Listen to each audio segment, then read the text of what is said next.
Serial की कहानी इस वक्त ऐसे मोड़ पर है जहां रीत और राघव एक दूसरे के करीब आने के बाद आखिरकार अपने दिल की सच्चाई समझ चुके हैं। दोनों को एहसास हो गया है कि उनका रिश्ता किसी मजबूरी या दोस्ती तक सीमित नहीं है, बल्कि असली मोहब्बत सिर्फ एक दूसरे के लिए ही है। जाने अनजाने हम मिले में इस समय बड़ा पलटाव दिखाया गया है, क्योंकि सारी चालें चलने वाली शारदा बुआ आखिरकार पकड़ में आ ही गई। मंडप में बैठे राघव और रीत के बीच आई गलतफहमियां तब खत्म होती हैं जब स्मिता सबके सामने सच बोल देती है और वो रिकॉर्डिंग भी सुना देती है जिसमें राघव की मां से जुड़ा पूरा मामला साफ हो जाता है।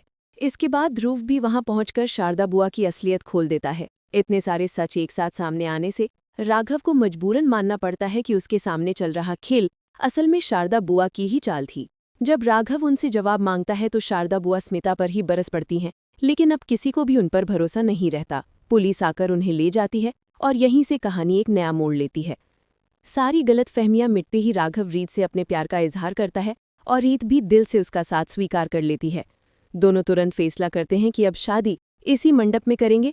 एक तरफ उनका नया सफर शुरू हो रहा है तो दूसरी तरफ कीर्ति का दिल पूरी तरह टूट चुका है, क्योंकि वो राघव के लिए भावनाएं रखती थी।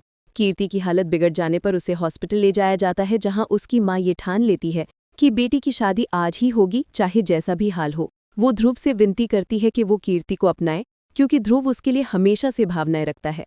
ध्रुव इस रिश्ते को स्वीकार तो करता है, लेकिन असली फैसला कीर्ति पर छोड़ देता है। जब कीर्ति थोड़ी होश में आती है तो उसकी मां उसके और ध्रुव के हाथों में अंगूठी रख देती है और वहीं दोनों की सगाई और शादी का फैसला हो जाता है। कहानी अब दो अलग अलग रिश्तों की शुरुआत दिखा रही है और दर्शक सोच में पड़ गए हैं कि क्या ये सीरियल अपने आखिरी चरण में पहुंच रहा है